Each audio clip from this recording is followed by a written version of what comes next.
Hey everyone, Tony Winston here for Jazz Piano College, and happy to see you all today. The song is Blue Monk. I'm going to talk a little bit about creating an arrangement for this song because I had a request to do that, but I'm also going to talk about the blues scale in B flat, a couple of different fingerings that you can use, and restrictive practice with the idea of building muscle memory. All right, so we got a lot of topics here.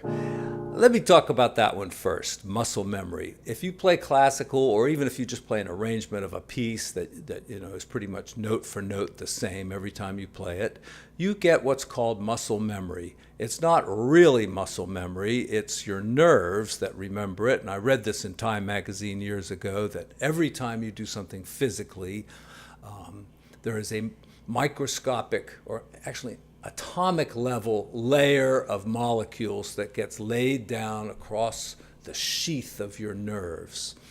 And over time, this builds up so that your nerves instruct your muscles to do certain things a certain way, and you don't even really have to think about it consciously. Of course, on the musical level now, we're also being influenced by what we're hearing. So if you've ever tried to just play on a keyboard that, say, is turned off and you're not getting any sound, you're just playing on the keyboard, an electronic keyboard, you find it's a lot harder to do that when you're not hearing what you're doing. So it's really kind of memory on several levels at once, what we could call muscle memory, and also remembering what a piece sounds like. So when you're practicing, and suppose you're practicing the blues and you come up with a kind of a cool riff that you like. Try to play that riff as many times as you can, maybe in different context. There I did it over the E flat chord instead of the B flat chord. Because if you do it enough times, and it won't really take very many times, it becomes part of your muscle memory. And most of the time, I know when I'm improvising, I can do it pretty much without thinking because I have so much muscle memory built into my body. When you're practicing the blues, and I had a student on this song this week, and I told her that what she should do when she's trying to do an improvisation is keep the left hand simple, of course, maybe just the root in the seventh or possibly the third, and restrict herself to just the blues scale. Sure, there's other notes that sound good, like C, but that's not in the blues scale. It's just those 6 notes. So to get good at this and to get some muscle memory on it, restrict yourself to those 6 notes. And now let me talk about some fingering, and then we'll talk a little bit about the arrangement. So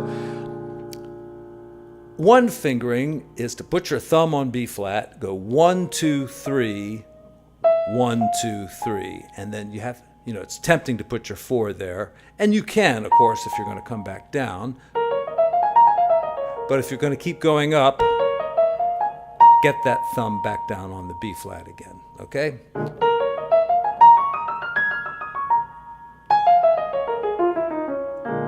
And I'll say this is one of the harder scales to really get muscle memory on because there's only those 2 white keys. So, your fingers feel a little like they're going to slip off the notes and hit the wrong thing. Now, another thing about the blues scale is it sounds the best when you're really just doing the scale. When you're jumping around on it like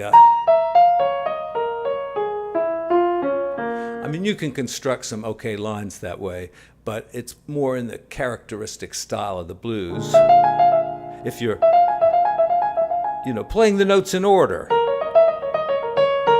and not really skipping too much. Now, one note you can skip is the tritone,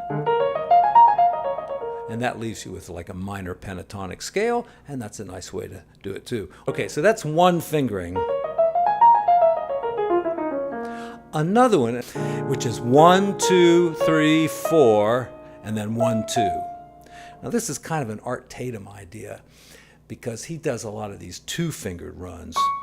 So it's got that little 2-finger part right there, and then a 4-finger part. I guess you could go with 2 fingers the whole way, but that's not what I'm going to do. And by using these different fingerings, you'll come up with different lines. Your lines will sound different. Even if you play the exact same notes, they're going to sound different because your choice of fingers kind of affects the sound of it.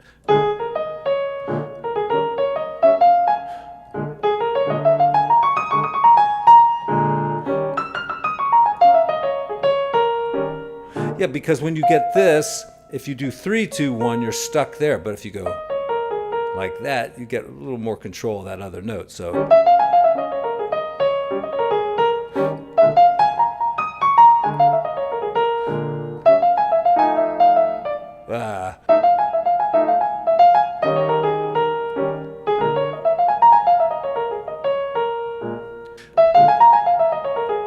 So that's kind of my riff for today.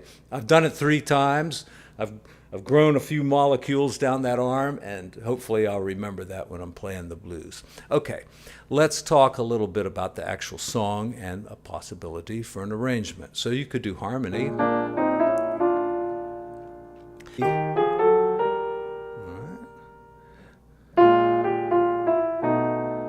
Instead of the F, maybe do the tritone substitution.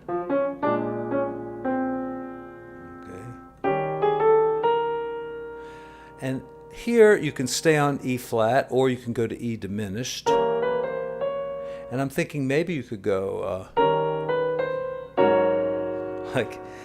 because it's a 4 chord going to the 7th chord, the back doorway of getting back to the 1. So because of the melody, I had to do like an 11th chord, a suspended chord.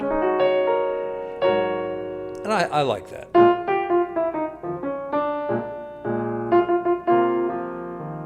So maybe thinking C minor first, and then the F.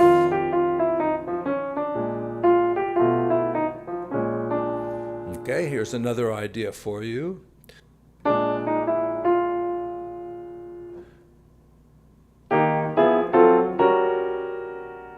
Okay, so I started off on E flat, and I went up with the triads, but my bass note, instead of hitting E there, I went to F. And you might recognize this as like a diminished structure here.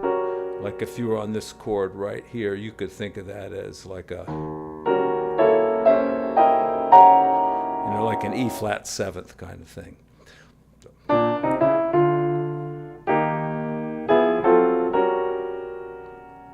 And it kind of moves pretty nicely back to B flat 9th, so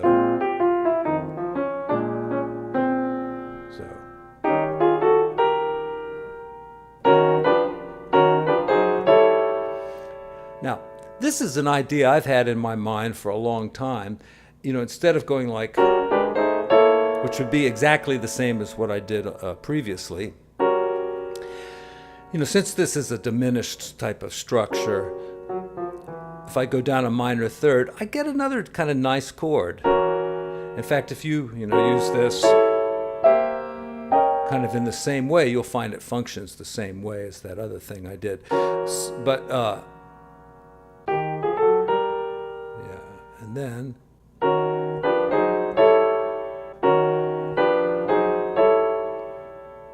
and even that moves back pretty nicely to the. Now, I was also thinking about maybe a bass line, and, so I went 1, 2, 3, 4, 5, 6, 7, 8. So I need 8 notes to get to there. 1, 2, 3, 4, 5, 6, 7, 8. So I did that. And it works out so nicely towards the end. And then I'm thinking, well, do I want to start on E flat? Maybe I'd rather start on F. And to get 8 notes, I'll go like that. And I'll bet there's some cool chords you could, or a couple notes that could make that into chords and fill it in the middle, perhaps. But that's a decision you'll have to make. And of course, I want to do a quick book review. I got some positive feedback on my last book review and a little bit of negative feedback. Now, you probably know I'm pretty liberal, but I always kind of liked George Bush. He seems like a genuine person to me. And I read this book that he wrote within the year or two of leaving office. So around 2010, I think this book came out, and it's been sitting on my bookshelf for that long. But I finally got around to reading it. And it's a very easy to read book. He writes very kind of blunt and right to the point, short sentences, not a lot of fancy words or anything. It's not like a biography. It's more of just about the years he spent in office and a little bit before. But he talks about the major decisions that he had to make. And of course, it's all framed with maybe he made the wrong decision, or things didn't work out. He had the best of intentions. And I really think that comes across pretty clearly in the book. And of course, it's very well researched and very well fact-checked. Of course, there's probably a lot of stuff he couldn't put in there, but it's a good book, and I encourage you to read it. So, when you're making an arrangement, there's lots of ideas that might occur. You have to decide which ones you want to use. Now, let me talk a little bit more about improvisation. I told my student, to get kind of familiar with the blues idiom is to play a little bit of the melody, and then, using only the blues scale, put in a nice riff. All right, then the melody. And then put in your own riff. And it can be the same thing, It's fine to do the same thing again because you're building muscle memory. Pretty soon it'll just be part of your genetic makeup. I don't know if it's genetic, molecular makeup. And, when you're improvising, that'll come out without thinking.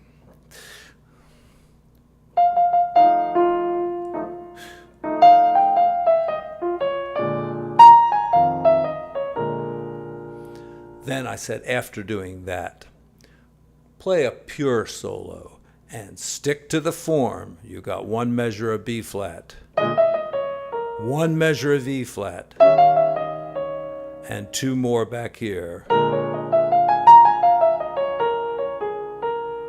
right, now we have two measures of E flat.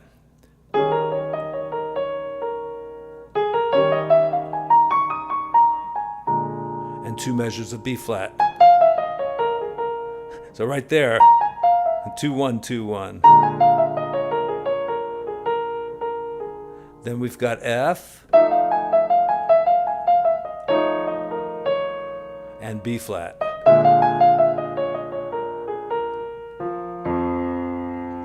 Now, usually when you hit the solo sections of these songs, you use a more standard chord progression. So on the last line of the song, and I don't mean the last three measures, I mean the last four measures, because the blues, even though it looks like this on this page, it looks like 4 lines of 3.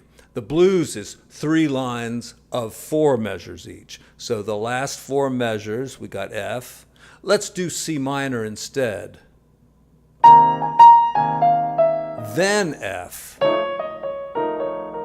And for our last 2 measures, a turnaround of 1, 6, 2, 5. And they can all be dominant chords, and they probably should be.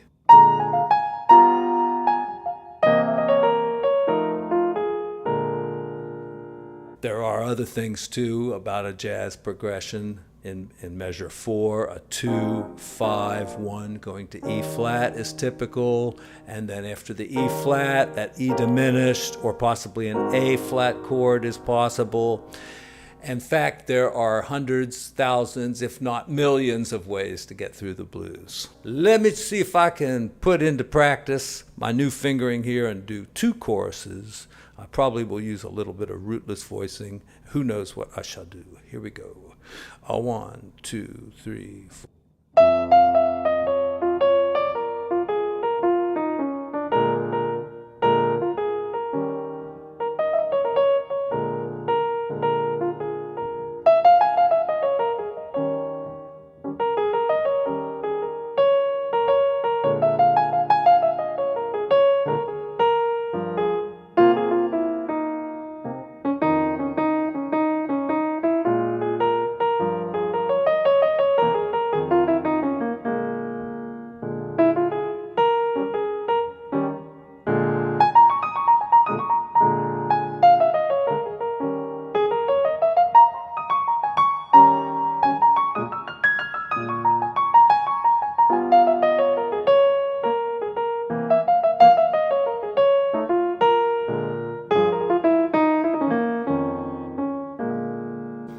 Now, I won't say I stuck completely to my fingering there, but I tried, and that's why my solo probably sounded a little bit,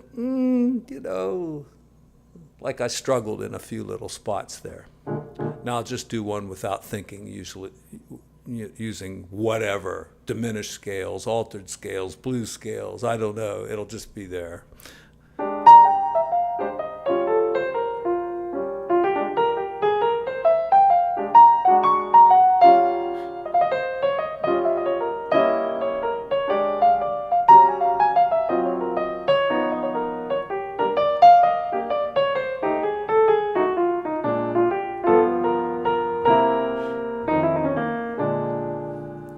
Now take something from this lesson, not the whole thing. Take one thing from this lesson and work on it. Restrict your practice just for a while, for 10 minutes, for 15 minutes. Restrict your practice to working on one thing and let it become a part of you. Thank you all, and I'll see you again soon.